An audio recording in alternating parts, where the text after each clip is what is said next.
جوه كل واحد فينا نسخة أقوى أنجح نسخة لسه ما ظهرتش. الفرق بينك وبين النسخة دي قرار إن أنت تبدأ تلتزم، قرار إن أنت تغير كل حاجة.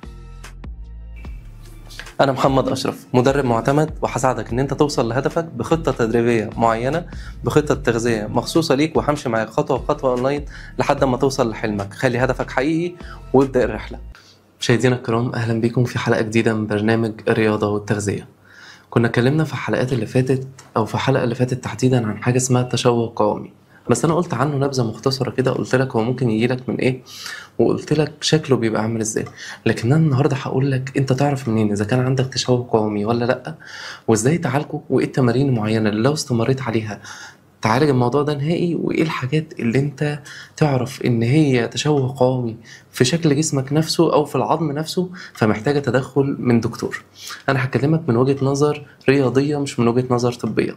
انا هكلمك كواحد رياضي او كمدرب، انت جيت لي عندك تشوه في حاجة معينة انا اقدر اعالجها بالرياضة، لكن الحاجة التانية انا هوديك انت لدكتور مختص يعملها، وانا هعرفك ايه الفرق ما بين ده وما بين ده. احنا اتكلمنا ان القعدة كتير قدام موبايل او القعدة كتير على كرسي في مكتب او حاجة انت بتعملها لمدة كبيرة ممكن تأثر بشكل غير مباشر على شكل جسمك. طيب هل التشوه القومي ده بيكون بس الشكل هو اللي فيه مشكلة، ولا بيكون فيه مشكلة في حاجات تانية كتير؟ لا بالعكس، هو بيكون فيه مشكلة في حاجات تانية كتير. يعني أنا لو جالي تشوه قومي في ركبتي فركبتي قواست، ده بيخلي ركبتك معرضة أكتر إن هي يجيلها قطع في الرباط الصليبي أو يجيلها خشونة في الركبة، وبيبقى فيه ألم في الركبة مستمر بشكل كبير جدا. فالتشوه القومي لو أنت شايفه وأنت فاكر إن هو مجرد شكل بس، وأنت عايز تتأقلم مع الموضوع وتعديه كأن هي حاجة عادية خالص، افهم إن أنت بتأذي نفسك وبتضر نفسك. وكل لما جسمك وزنك يزيد وكل لما تتقدم في العمر اكتر انت بتضر نفسك بشكل مباشر جدا. هنبدأ بقى عن أكتر حاجة منتشرة وأكتر حاجة موجودة واللي الناس بتشوفها باستمرار ويمكن أنت مش واخد بالك إن هي موجودة عندك. حاجة بتكون موجودة في الفقرات الأمامية بتاعة الرقبة من كتر مسكتنا للموبايل بشكل مباشر، أو من كتر إن إحنا قاعدين بنكتب طول الوقت. أنا اتكلمت عنها في الحلقة اللي فاتت، اتكلمت بمختصر شديد جدا، لكن خليني أكلمك فيها المرة دي بشكل منفصل. أنا دلوقتي قاعد قدام الموبايل أو قاعد قدام اللابتوب بالساعات ورقبتي مايلة بالشكل ده. انا لما بميل رقبتي وزنها بيزيد على جسمي، يعني طول ما انا رافع رقبتي كده لفوق فرقبتي وزنها 4 كيلو، لكن انا لو ميلتها لقدام كده رقبتي بقى وزنها 9 كيلو. فانت محمل على العضلات بتاعه رقبتك ومحمل على الفقرات اللي موجوده ورا. مع ضعف عضلات الظهر، ان احنا ما بنلعبش رياضه بشكل كويس، بيحصل حاجه اسمها كايفوزس او اتب. الكايفوزس ده او الحدب ده بيكون ان انت ظهرك بيميل لقدام، كتفك بيطلع لقدام شويه وظهرك بيميل كده. طيب ايه الحدث ده او بيحصل من ايه او اشكاله ايه، واعرف ازاي هي موجوده عندي ولا لا؟ طيب انا عندي اختبار ممكن اعمله، ان انا اقف على حيطه واخلي ظهري مستقيم للحيطه دي، واحاول ان انا اوصل رقبتي لورا بالشكل ده. لو انا عملت الشكل ده، لو انا وقفت بالشكل ده او بالطريقه دي وحسيت ان في فراغ ما بين رقبتي وظهري، يبقى كده انا عندي مشكله او عندي القيفوزس ده. طيب هل انا وقفت دلوقتي ولقيت ان ظهري مايل لقدام سنه صغيره، او انا عندي دوران في الكتف الامامي من فوق سنه صغيره عامل كده، يعني واقف قدام المرايه بالجنب كده مايل واخد الوضعيه دي. طيب انا اعمل ايه عشان اعرف اذا كانت حاجه هيكليه موجوده في الهيكل نفسه بتاع العمود الفقري، ولا حاجه وظيفيه هي اتعملت مع الوقت؟ طيب انا هقف وهحاول على قد ما اقدر ان انا اشد ظهري وافرده لفوق. لو انا وقفت وفردت ظهري على قد ما اقدر كده وظهري كله لمس الحيطه، يبقى انا عندي ضعف في العضلات اللي موجوده فوق. لكن لو انا ما عملتش كده، لو انا عملت كده وجيت ارفع لقيت نفسي مش قادر ارفع، لا خلاص يبقى كده في مشكله كبيره جدا في العمود الفقري، ودي مش تخصصي، انا ما اقدرش اقول لك هتعمل فيها ايه. دي انت كده هتروح لدكتور علاج طبيعي هو يعالجها لك. طيب انا عشان اتفادى ان انا يحصل لي الكايفوزز، انا هحاول على قد ما اقدر ان انا وانا قاعد على اي مكتب او انا قاعد ماسك موبايل، الموبايل ما يبقاش لتحت وانا موطيله، لا الموبايل يبقى لفوق وانا رافع ظهري له. الموبايل هو اللي قدام عيني مش انا اللي نازل له لتحت. لو انا قاعد على اللابتوب بنزل الكرسي تحت شويه وبفرد ظهري وبخلي اللابتوب في مستوى نظري. لو انا قاعد على مكتب بعمل حاجه من وقت للتاني بحاول ان انا اقوم افرد ظهري على الاخر عشان ما يجريش انحناء في الظهر من فوق.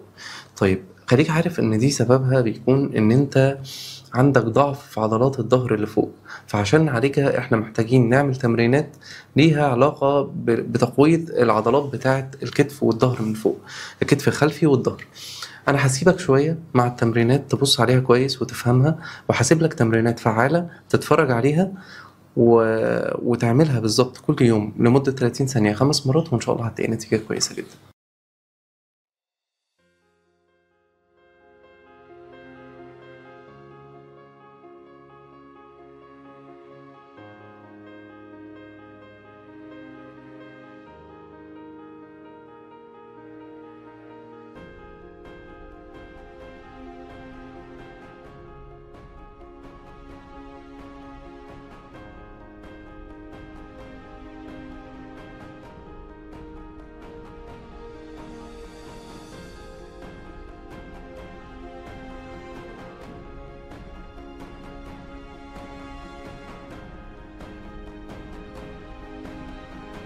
طيب خلاص، انا سبتك بقى مع التمرينات دي، حاول ان شاء الله تعملها، ولو ما لقيتش نتيجة لازم تروح لدكتور علاج طبيعي، عشان كده انت هيكون عندك مشكلة كبيرة جدا بعد كده هتأثر عليك وهتأذيك جدا، هيكون في ألم شديد جدا مش تقدر تستحمله. فقبل ما الموضوع يتطور معاك انت لازم تروح تلحقه. خلاص احنا خلصنا من اول تشوه قوامي، هنخش على تاني تشوه قوامي، وده الاشهر في عالم الرياضة خصوصا والاشهر في العالم عموما، اللور دوزز، اللي هو بيكون تقوس في اسفل الظهر. تلاقي واحد ماشي كده بطنه وجسمه كله طالعين قدامه، وجسم النص التاني من تحت مايل او طالع لبره كده. اللور دوزز ده اكتر حاجه مشهوره، ويمكن موجوده عند نص الشعب او كل الشعب تحديدا. بس هي مشكلتها ان انت برضو بتقعد كتير، مشكلتها من القعدة كتير، احنا قاعدين مدة كبيرة جدا، فالقعدة اللي احنا قاعدينها مدة كبيرة جدا دي بتضعف عضلات البطن جدا جدا جدا، وبتضعف عضلات الحوض، وبتضعف عضلات الرجل الأمامية، بتخلي في شد للرجل الأمامية. فأنت هتعمل استرتش للرجل الأمامية، وهتقوي عضلات بطنك عشان ما تشوفش اللوردوزس ده. طيب أنا اللوردوزس ده أعرف منين هو موجود عندي ولا لأ؟ فاكر الاختبار اللي احنا عملناه مع الحدب؟ احنا هنعمل شبهه بالظبط. انا هقف على الحيطه، مدي ظهري للحيطه، بس فارد رجلي المره دي، وعايز اخلي ظهري كله لامس الحيطه، وهحط ايدي ورا ظهري كده. ايدي عدت في فراغ يبقى انت عندك لوردوسس، ايدك ما عدتش يبقى انت ما عندكش لوردوسس. ولو عدت هو الموضوع اسهل شويه من الموضوع اللي احنا اتكلمنا فيه في اول الحلقه. الموضوع ده هيكون علاجه وحله بسيط جدا وسهل جدا.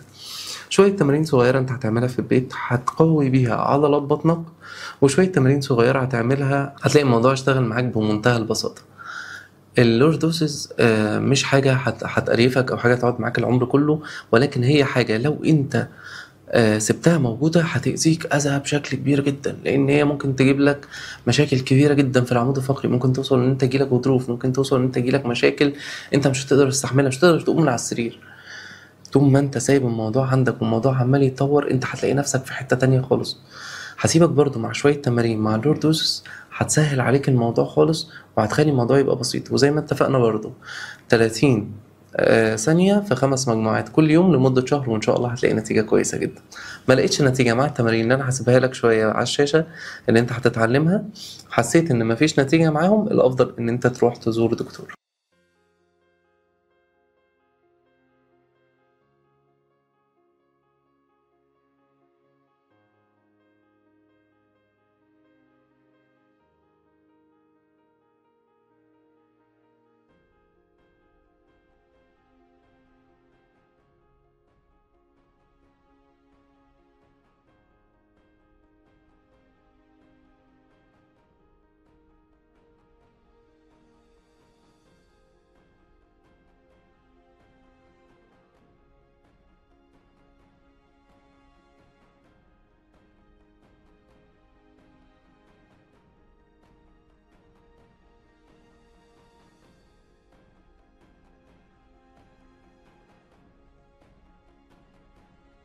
طيب انا عشان احمي نفسي من ان انا يحصل لي لوردوزس او ان انا يحصل لي التشوه ده او النوع ده من التشوهات، انا هحاول على قد ما اقدر لو انا بقعد شغل مكتبي هحاول ان انا اقوم كل 30 ثانيه اعمل اي تمارين رياضيه افرد بيها ظهري، او اقوم حتى اتحرك من مكاني. القعده مده طويله كده هي بتعمل كده. احاول على قد ما اقدر احافظ على وزن مثالي. احنا اتكلمنا عن اهميه الرياضه وهنتكلم تاني وتالت ورابع. احاول احافظ على وزن مثالي بالتدريب والتغذيه السليمه عشان ما يحصليش الموضوع ده. احاول على قد ما اقدر لو شفت حد من الناس اللي انا اعرفهم عنده التشوه ده انصحه وافهمه يعمل ايه وافهمه خطورته. الموضوع مش شكل بس، وانا هاكد تاني ان الموضوع مش شكل بس. جوه كل واحد فينا نسخة أقوى أنجح نسخة لسه ما ظهرتش. الفرق بينك وبين النسخة دي قرار إن أنت تبدأ تلتزم، قرار إن أنت تغير كل حاجة. أنا محمد أشرف، مدرب معتمد، وهساعدك إن أنت توصل لهدفك بخطة تدريبية معينة، بخطة تغذية مخصوصة ليك، وهمشي معاك خطوة بخطوة أونلاين لحد ما توصل لحلمك. خلي هدفك حقيقي وابدأ الرحلة. في تشوه تاني اسمه الركبة للخارج، تقوس الركبة للخارج. أنا هعرف منين؟ هضم رجلي الاتنين على بعض وهحاول اشوف المسافه ما بين ركبتي عامله ازاي. هلاقي المسافه ما بين ركبتي واسعه اكتر من 5 سم، يبقى انا عندي تشوه الركبه للخارج. نفس الاسباب اللي بتؤدي لده هي برضو نفس الاسباب اللي بتؤدي لده. وقفه غلط، انت عملت حاجه غلط، نقص فيتامين د او الكالسيوم، كل الحاجات دي هي اللي بتؤدي برضو للموضوع ده. وعشان كده انا برضو هسيب لك شويه فيديوهات تتابعها وتشوف الموضوع هيمشي معاك ازاي. برضو حسيت ان مفيش تحسن، انت هتروح لدكتور مختص وتشوف الموضوع هيمشي معاك ازاي.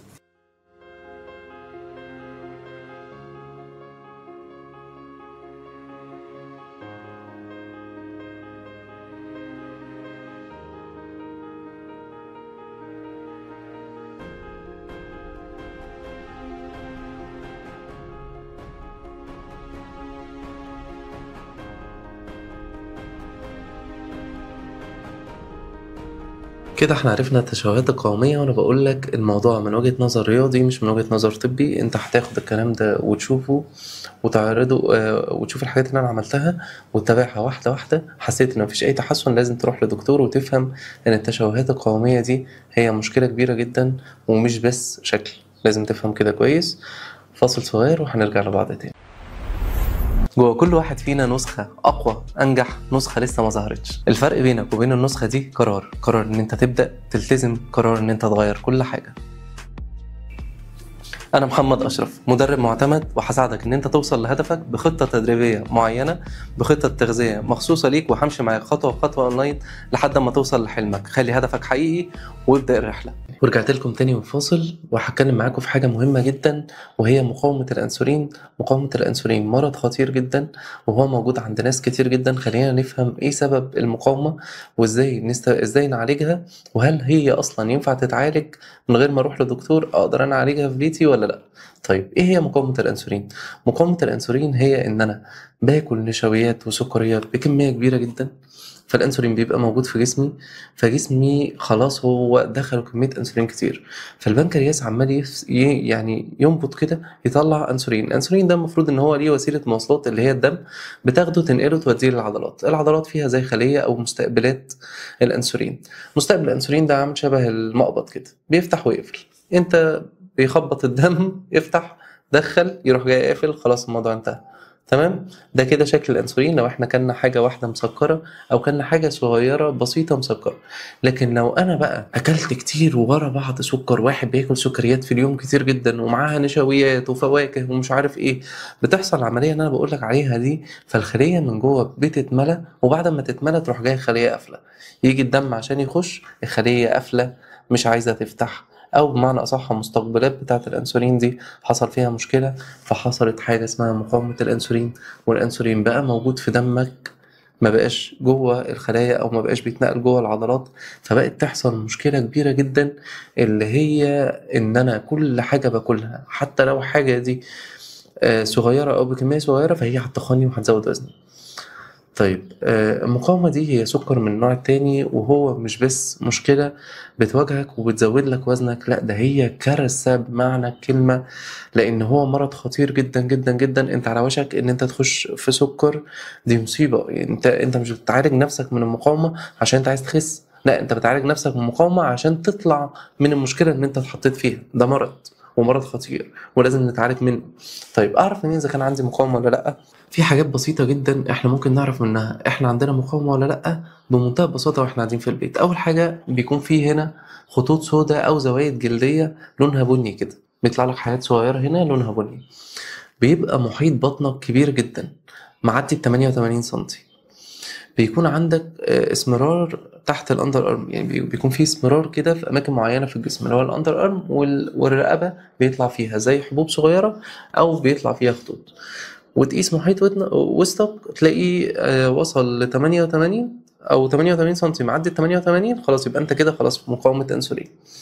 انا عرفت ان انا عندي مقاومه انسولين وفهمت كويس جدا اتعامل معاها ازاي. خليني بقى اوصل لك احنا هنعمل ايه خطوه بخطوه عشان نعالج المقاومه دي نهائي.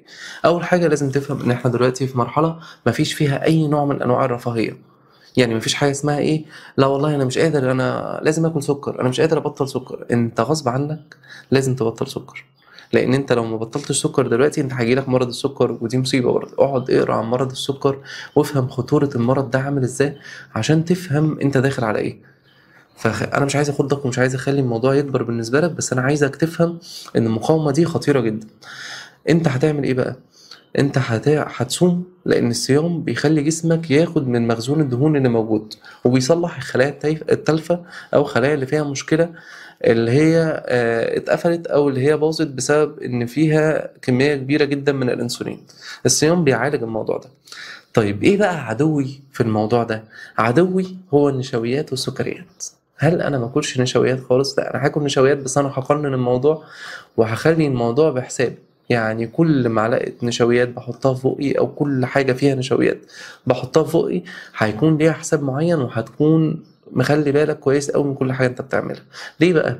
لان اي حاجه فيها نشويات او اي حاجه فيها سكريات فهي هتعلي السكر في جسمك وهتتخن تاني. حتى لو احنا عاملين مثلا صيام متقطع وعاملين النظام بتاعنا وماشيين على قله نشويات لمده اسبوع، وجيت في اخر الاسبوع فتحت يوم واحد، اليوم ده هيضرك. انت عندك مقاومه انسولين، لازم تكون بتتعامل معاها ان هي مرض مش ان هو نظام دايت. خليك فاهم الموضوع ده كويس. طيب اول حاجه انا بنصحك بيها هو الصيام. انت هتصوم، لو انت راجل هتصوم 16 ساعه، لو انت بنت هتصوم من 12 ل 14 ساعه، وفي يوم في الاسبوع انت هتصومه صيام اسلامي، او يومين انت هتصومهم صيام اسلامي. وفي اوقات معينه وحالات معينه بتضطر ان هي تصوم يوم كامل 24 ساعه. المقاومه علاجها هو الصيام. لو انت صمت هتلاقي نتيجة كويسة جدا انت مش متخيل. اولا انت لما تعالج المقاومة الزوايد الجلدية اللي طلعت في رقبتك هتروح، السواد اللي طالع في رقبتك هيروح، السواد اللي تحت الاندر ارم هيروح، بطنك هتخس.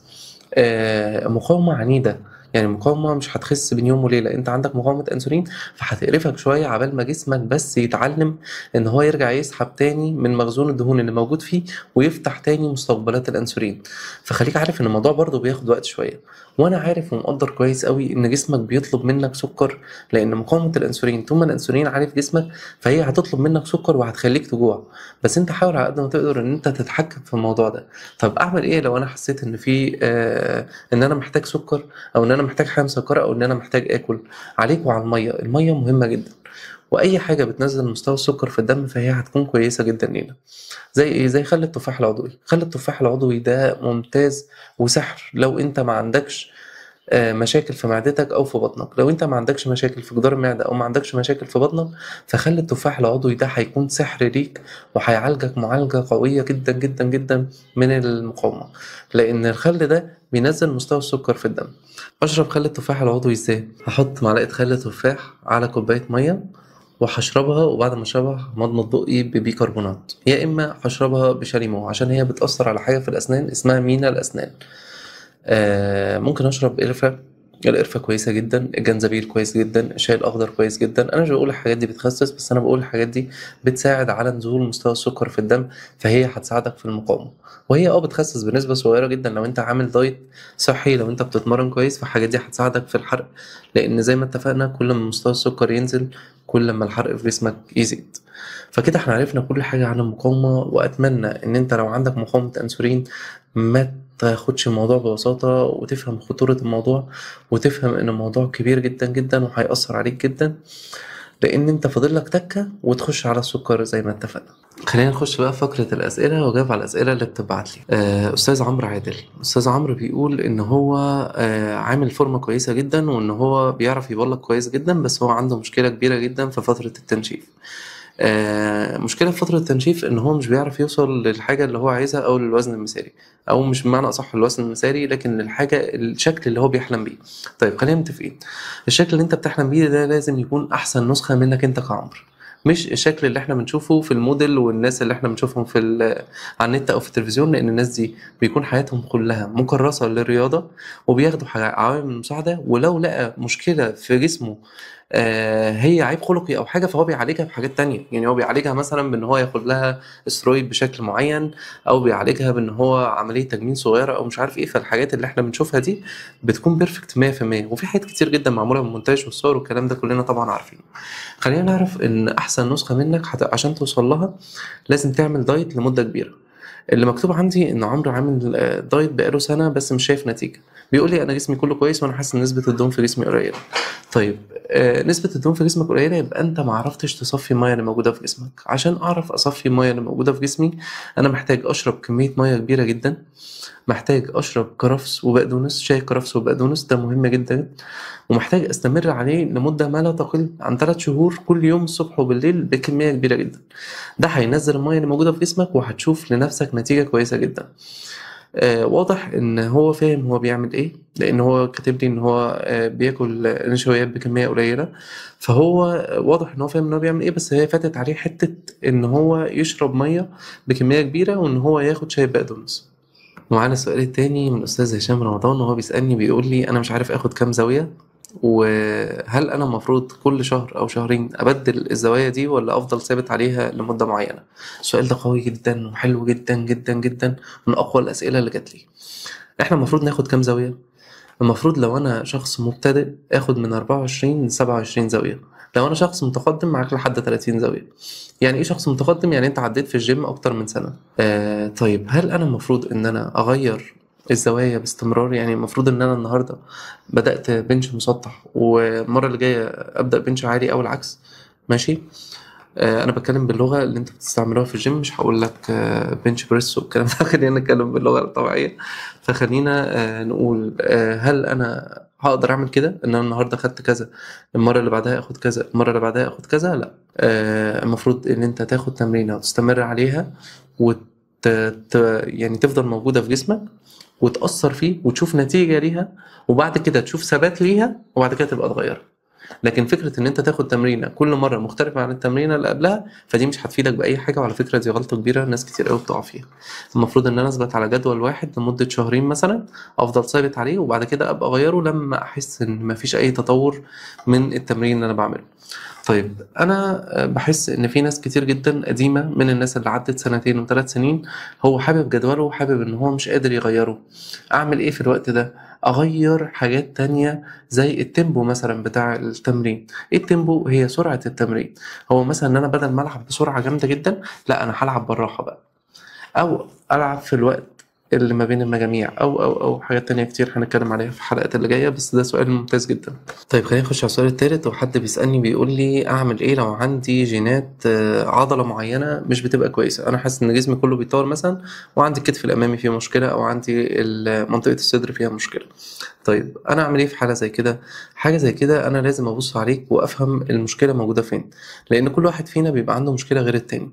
الارقام بتاعتي انا هسيبها لك على الشاشه، ابعت لي صوره وانا هقول لك تعمل ايه، ولكن المفروض ان حد يتابعك يكون عينه عليك ويشوفك ويفهم، لان كل واحد فينا غير التاني. انت ممكن تكون شايف ان انت ما عندكش تطور في الكتف الامامي، لكن انا شايف ان انت كتف الامامي مثلا عندك محتاج نقطه معينه عشان تتظبط، فلازم اشوفك الاول عشان اقدر احكم. السؤال ده انا مش هقدر اجاوب عليه بشكل مباشر غير لما اشوفك قدامي واقدر احكم على اللي انت بتقول عليه. معانا السؤال الرابع اللي بيقول انا بشوف ناس كتير في الجيم بتفضل قاعدة سنين ما بيحصلهاش اي تطور، انا ممكن اعرف ده سببه ايه؟ طيب خلينا نتفق ان الموضوع ليه عوامل كتير جدا، اولها واهمها هي التغذية. بعد كده النوم. النوم، انت لو مش بتنام كويس انت مش هيطلع لك عضلات، انت لو مش بتنام كويس انت مش هتشوف نتيجة كويسة. تالت حاجة اسمها progressive overload، قوتك في التمرين وقوة تدرج تمرينك. أنا النهاردة لعبت 25 30 40، ثبت على 40 وخلاص، ده أقصى وزن أقدر أشيله. في ناس بقى بتفضل ثابتة على 40 دي سنين، هو خلاص كل ما يروح يلعب بيلعب بال40، وهو خلاص أقلم نفسه إن أنا هلعب بال40 8 عدات، فجسمك اتعود على كده، فهو خلاص مش هيطور من نفسه. هيطور من نفسه إمتى؟ لو أنت غيرت في تيمبو، غيرت في عدد الوقت اللي موجود، الفواصل، لو انت غيرت في العدات، لو انت زودت الوزن شوية. انا ببقى شايف ان الناس دي بيكون عندها مشكلة في المتابعة، هو شايف ان هو مش محتاج حد يتابعه، بس هو اكتر واحد محتاج ان هو يتابع. بكده نكون وصلنا لنهاية الحلقة، وأتمنى إن شاء الله إن أنا أشوفكم في حلقات تانية كتير. العيد داخل علينا، خلي بالكم من الأكل الكتير، لأن أنت في وقت العيد بتكون مش في الشغل وبتكون قاعد مريح، فما تاكلش كتير عشان ما تزودش وزننا وكل اللي احنا عملناه ما يبصش مننا. أشوفكم في حلقات تانية كتير وإن شاء الله تستفيدوا. جوه كل واحد فينا نسخة أقوى أنجح، نسخة لسه ما ظهرتش. الفرق بينك وبين النسخة دي قرار إن أنت تبدأ تلتزم، قرار إن أنت تغير كل حاجة. أنا محمد أشرف، مدرب معتمد، وهساعدك إن أنت توصل لهدفك بخطة تدريبية معينة، بخطة تغذية مخصوصة ليك، وهمشي معاك خطوة بخطوة أونلاين لحد ما توصل لحلمك. خلي هدفك حقيقي وابدأ الرحلة.